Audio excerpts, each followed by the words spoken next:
News!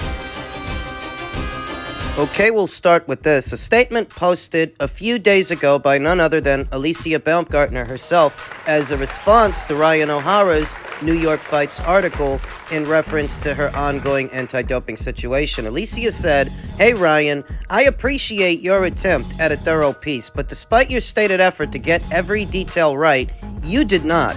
Unfortunately, there were several inaccuracies, but one in particular was a big miss. Specifically, I said in my post on August 31st, my initial statement was incorrect. The analytical adverse finding showed only a mysterolone metabolite, as identified by its chemical formula. Simply reading the last report leaked by Dan Raphael back in August, as well as in the other leaked documents you have acquired without my authorization, you would have seen these facts to be true. So no, there is no discussion of primo in any test I have ever been given."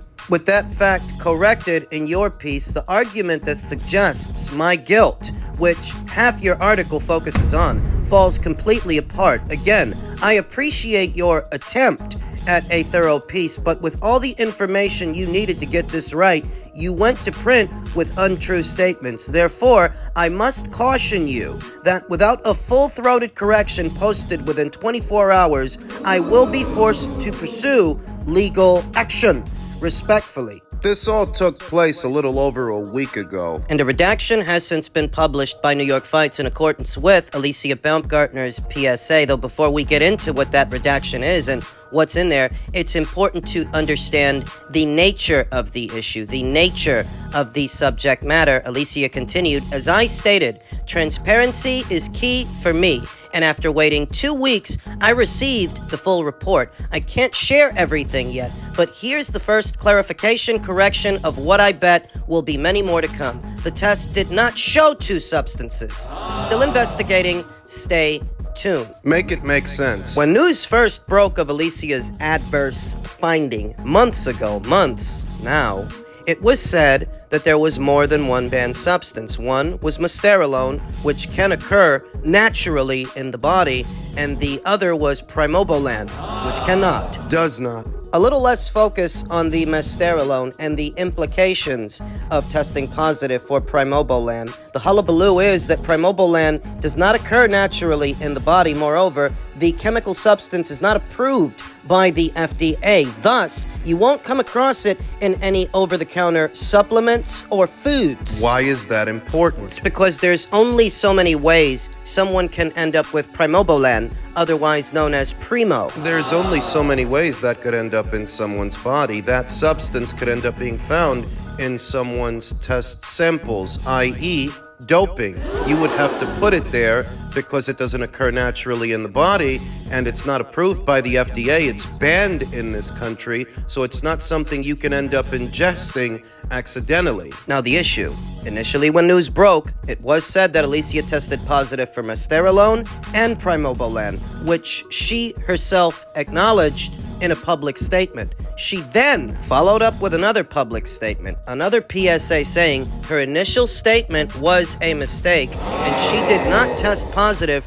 for 2 banned substances. She only tested positive for one, and that one was mysterolone, not primo. However, Ryan O'Hara's New York Fights article detailing this situation, a sizable portion of it, it's about the primo and the implications of testing positive for primo due to the aforementioned circumstances, and it's written on the predication that Alicia did test positive for primo. She's saying that she didn't. I can't fault Ryan for writing the article on the predication that she tested positive for 2 banned substances, because at one point she herself acknowledged that she tested positive for 2 banned substances. Even if she later corrected herself and corrected that, maybe Ryan didn't see it? Perhaps. And a redaction has since been published by New York Fights in accordance with what Alicia Baumgardner is now saying based on her own research. They have accommodated her and her wishes, but the stigma will still be there for anyone who's on the outside looking in and doesn't necessarily have the stomach for this or the attention to detail that I or you might have. The damage, as it were, it's already done. The only question now is, how will the sanctioning bodies and the powers that be choose to proceed based on what Alicia has presented to them as her defense? It's been months. When are they going to reach adjudication? Are they going to strip her or not? That's the question.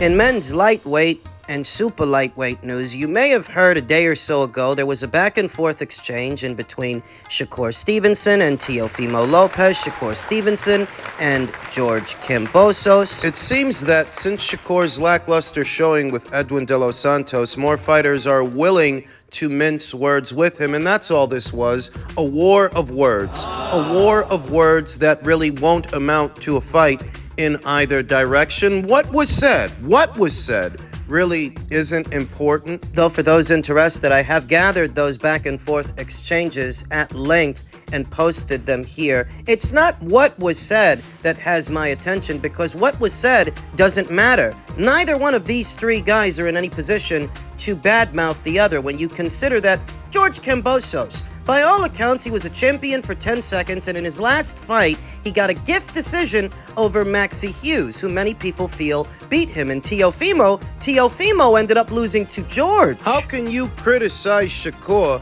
for how he looked with Edwin De Los Santos when look at how you looked with George Kambosos, how you looked with Sandor Martin? Of course, Shakur. Shakur is in no position to sit on his high horse and wag his finger at anybody when you just laid an egg. You laid another egg.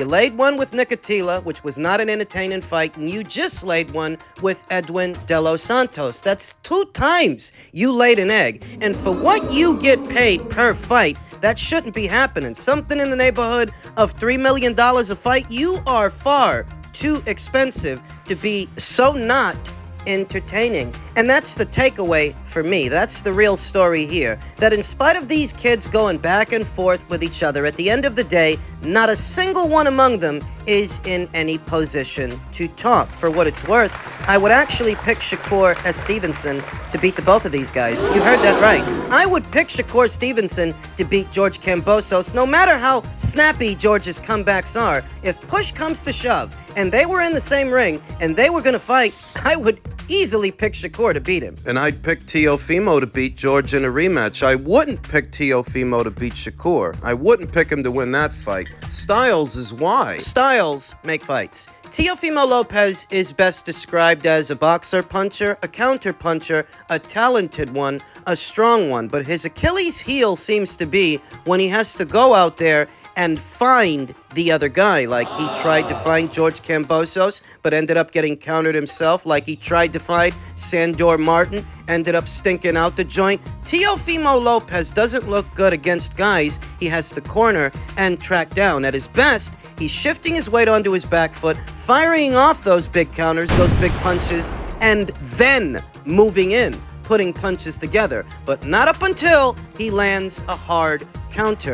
Against a pure boxer like Shakur Stevenson, that would be a nightmare. The counter punch is Achilles' heel, no matter how strong he is. The counter puncher's kryptonite is the pure boxer. Counter punchers tend to do well against aggressive opponents and guys that are going to come to them, guys that are going to chase them. That's why Teofimo did so well against the very aggressive and physically imposing Josh Taylor, because with Josh, he didn't have to go out there and find Josh. Josh was trying to bring the fight to him, and it didn't work out for Josh, whereas with Shakur, it would be the opposite. You'd be facing an opponent that's going to stay out of the pocket, keep you at arm's length, walk you into punches, managing the distance, fighting you long range for the whole 12 rounds. Stylistically, that's a nightmare for a fighter like Teofimo. So at least based on styles, in spite of Shakur's stock being down right now, just based on styles, I would give him the edge over Teofimo.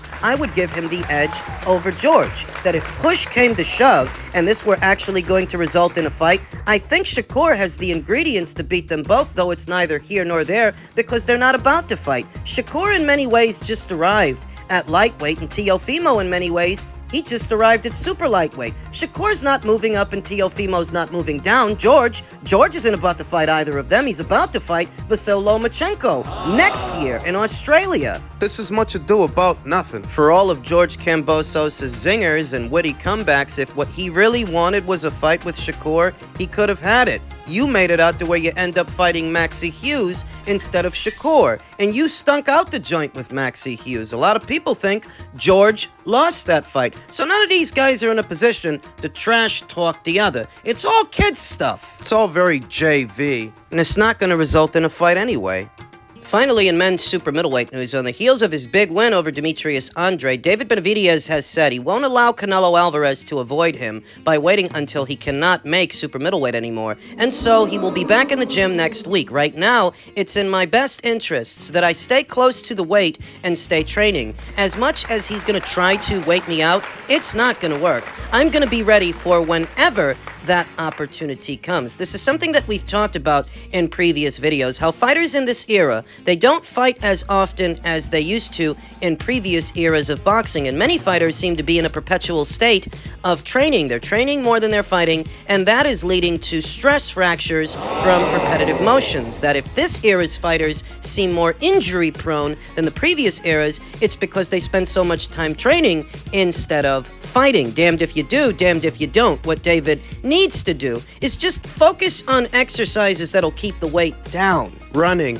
swimming, skipping rope. Whatever allows him to get a good sweat in without doing too much damage to his money makers, his fists. You often hear about fighters having hand injuries. I'd wager that's due to the repetitive motions in the gym, hitting the bag, whether it's the double N bag, the heavy bag. If you do anything too much for too long, you end up with stress fractures, and you can see how hitting the heavy bag for days and weeks and months on end while you're waiting for the big fight. It's all about the intensity at which you're training in between fights while you're waiting for the next one, so that when you actually get the next one, you can up the tempo, up the intensity, save a little something for later. Along with staying close to his fight weight, David Benavidez has stated that if rumors of Canelo Alvarez versus Jaime Munguia in May are true, then he'll ask Al Haymon to fight Jermall Charlo around the same time so he can eliminate another potential opponent and give Canelo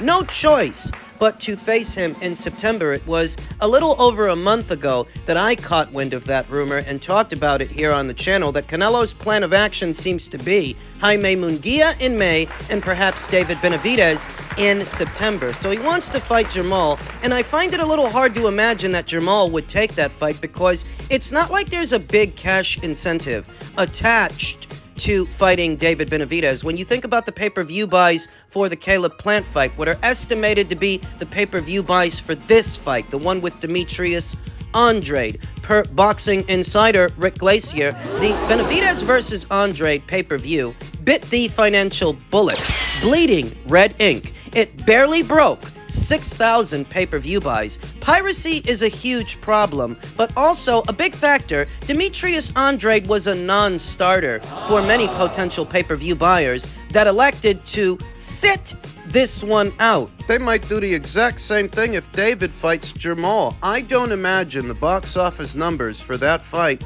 would be any better. And that's saying that where David would like to keep busy with Jermall while he waits for Canelo, how does Jermall feel about that? It's not like it's going to do big numbers at the box office to where there's a financial incentive for you to take on this guy. Jermall just fought on David's undercard against David's brother, who's a lot smaller, Jose Benavidez. For me and my money, that fight was a little bit too competitive. A more encouraging omen of where Charlo's abilities are here today would have been if he would have got him out of there, if he would have stopped him. That would have been a more encouraging omen for his super middleweight campaign, a more encouraging sign. It went the distance. You couldn't stop Jose. You're not going to stop David. You're gonna fight that guy, get the shit beat out of you for only a little bit of money? No, I don't think so. I'm not holding my breath for David Benavidez versus Jermall Charlo. I would sooner expect Jermall to fight Caleb Plant, who slapped the taste out of his mouth some months ago. I'd sooner expect to see that fight than this one. Now, as it pertains to this past weekend's fight, those box office numbers per Rick Glacier, it's in keeping with what I thought. I'm not surprised that this fight failed to break 100,000 pay-per-view buys. What do you expect? Demetrius Andrade, for all his years in the sport, he's never had a big following. And David, while his following is growing... He's not in a place where his fights should be behind a paywall. If they are, it's because that's the only way for them to get him the kind of money he wants, the kind of money that he hopes to make. The numbers for the Plant fight, the numbers for this fight, the story they tell is a story where David, while his buzz is growing, he's not yet in a place where you can charge or should charge $80 just to see him fight. For the numbers those fights are bringing in, you might as well not put them on pay-per-view and do them on the regular channel so that more people can see them. Thus, more people see them, talk about the fights, and his buzz grows over time. This puts a ceiling. A cap on how much exposure his fights are getting. You talk about piracy. Piracy is a factor, but it shouldn't be overstated. Depending on the fight, the market value of the fight, and the grassroots demand for it, you can still make money and bring in robust numbers at the box office in spite of piracy. Ryan Garcia versus Gervonta Davis is a prime example. That fight brought in over 1 million pay-per-view buys. They still got to make money and do good numbers in spite of piracy, whereas when it comes to David, there's no grassroots demand for the fights that he's having, and even if it is, it's not a big enough demand to bring in big numbers, because these fights, they're not bringing in big numbers. They're bringing in numbers to where you ask yourself, why'd you put that on pay-per-view? In spite of this, I still think the fight between him and Canelo would do robust numbers at the box office, but I question as to whether or not it would do better numbers